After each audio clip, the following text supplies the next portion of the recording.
There was a man who stared down the heavens, even though he had lost one eye. Masamune Date, his right eye was blinded at an early age, but he never gave up his ambition. With his only left eye, he looked out at the world. At only 17 years old, he took over the Date family, winning one battle after another and seizing control of the northern part of Japan. Eventually, he began to look beyond the sea to Europe, a future that no one could have imagined. In the midst of chaos, this charismatic figure moved through time with a single eye. We trace his life in various parts of Japan.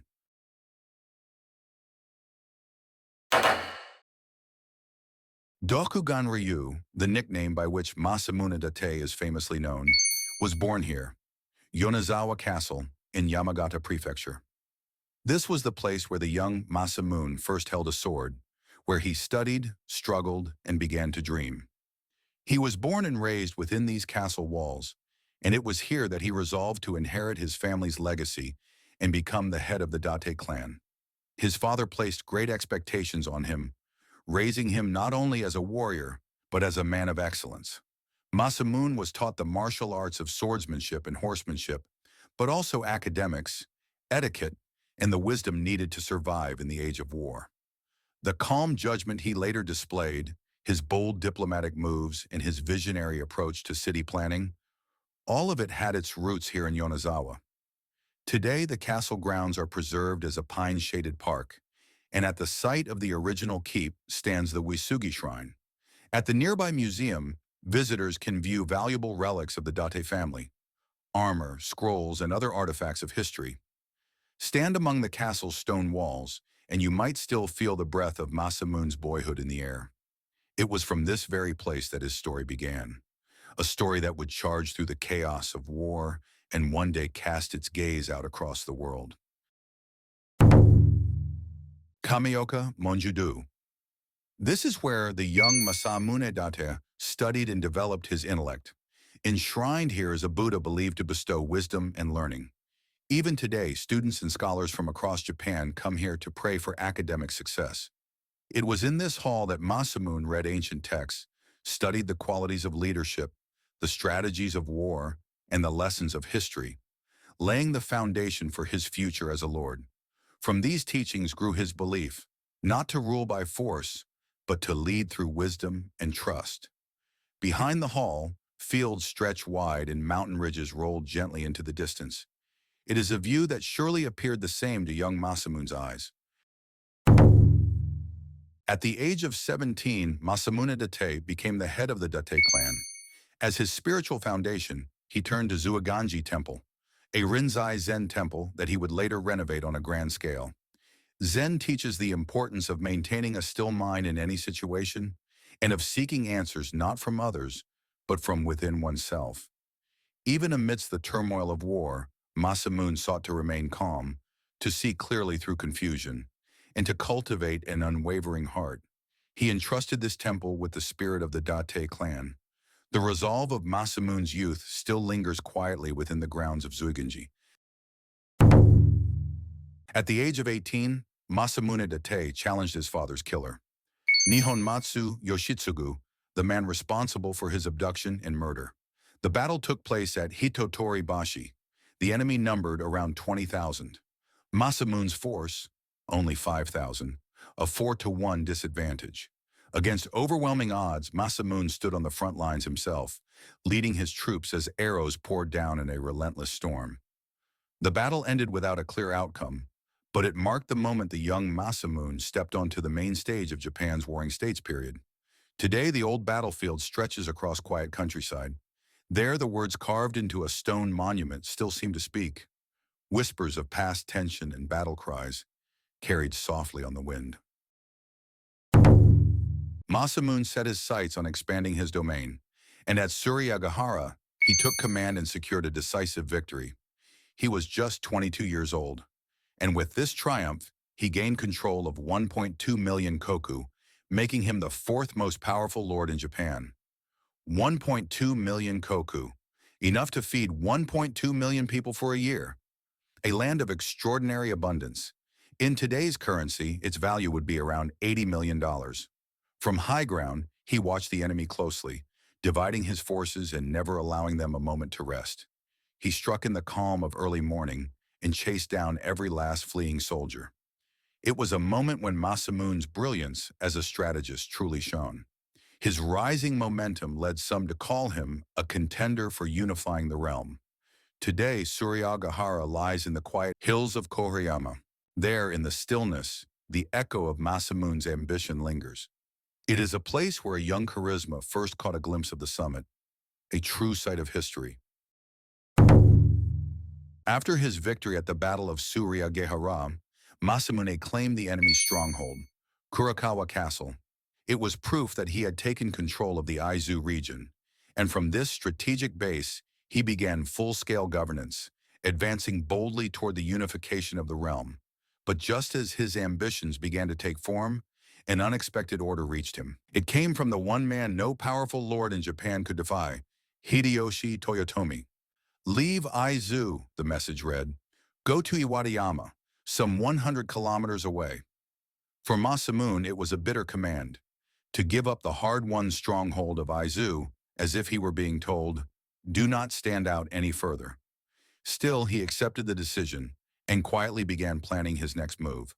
Today, the white tower of the modern castle reflects against the sky, speaking silently of Masamune's frustration. One can't help but wonder, what if Masamune had remained here? Though forced to abandon Kurakawa Castle and move to Iwadayama, Masamune did not stop moving forward. Even in this new land, he poured his energy into developing the town and began crafting the vision for what would one day become Sendai Castle. He built systems that were difficult to attack but easy to defend, and stabilized the economy by organizing the distribution of rice and iron from the Iwadayama region. It was here that Masamune honed the power to govern a nation. Today, the ruins of Iwadayama Castle rest quietly on a hill embraced by the changing seasons. Standing there, one can almost see Masamune, a man holding quiet resolve, rebuilding his dreams in silence. The fire of ambition he carried would one day rise again. With ambition in his heart, Masamune Date built the Grand Sendai Castle on Mount Ahoba. There he began in earnest his vision of a city of the future. He placed the castle atop the mountain and expanded the town at its base. The castle town was laid out like a chessboard, orderly and deliberate. He harnessed the power of river transport, streamlining the flow of goods and resources. This was not just construction, it was urban planning, designed with defense, economy, and daily life all in mind. The rational structure he created became the blueprint for modern Sendai, and traces of his vision can still be found in the city today. At the site where Sendai Castle once stood, a statue of Masamune on horseback, clad in his iconic eye patch, gazes over the land. Many visit to follow the path of his legacy. He was not only a samurai of war, he was a samurai who designed the future of cities, and with his one eye, he always looked ahead. Masamune Date launched an ambitious diplomatic mission, sending Tsunanaga Hasekura to Rome. The ship San Juan Bautista set sail from Suki no Ura in present-day Ishinomaki, Miyagi Prefecture. It was the early Edo period, a time when most people in Japan had never seen beyond the sea. But Masamune's gaze toward the world beyond the waves was not driven by mere curiosity. Through trade, he sought to enrich the land he governed and to elevate the strength of his people. Though a samurai of the Warring States era, Masamune was aware of the world, a rare and remarkable foresight. Today, a monument still stands at that site, where the sea stretches out toward the horizon, and in the view beyond the waves, his dream lives on. Masamune Date, a man who saw farther and sooner than anyone else. His gaze was fixed not just on the island of Japan, but on the future that lay beyond it. His envoys truly crossed the Pacific, then the Atlantic, and reached all the way to the Pope in Rome. But by the time they returned, Japan had already begun to close its doors to the world. Masamune's dream had come too early, and yet his foresight and bold action marked the very first step toward connecting Japan and the world. A man who, with a single eye, looked beyond war and saw across the sea. That vision has never faded. Masamune Date passed away at the age of 78. In accordance with his final wishes, the Zuiho-den was built in Sendai. Adorned with black lacquer and gold leaf, its architecture is both bold and resplendent, a striking reflection of Masamune's aesthetic, a samurai who also loved beauty. His soul, which once dreamed of war, of governance, and of distant seas, now rests quietly in this place. Though the current Zuihoden is a reconstruction, the space wrapped in nature and history still speaks across the ages of Masamune's sense of beauty and the strength that shaped it. To know how to live is to know how to die. Masamune Date believed that only those who truly reflect on how to live will face their final moment without hesitation. How we live each day, those choices shape the story of our lives. To live without wasting life, to be strong and yet flexible. That was the resolve Masamune carried with him. How we die is determined by how we live. This was the philosophy of a man who lived with unwavering sincerity. The life of Masamune Date was never just the life of a single samurai. The towns he built, the roads he shaped, the culture he left behind, they still breathe in the Japan we know today. Stand at the ruins of his castles, gaze out at the sea, and run your hand across the weathered stones, and you may feel it, the unwavering will and the unshakable gaze of a man who lived long ago. A visionary who emerged at the end of the Warring States with eyes fixed firmly on the future. And in that quiet moment, he speaks to you. Step forward into a world yet unseen.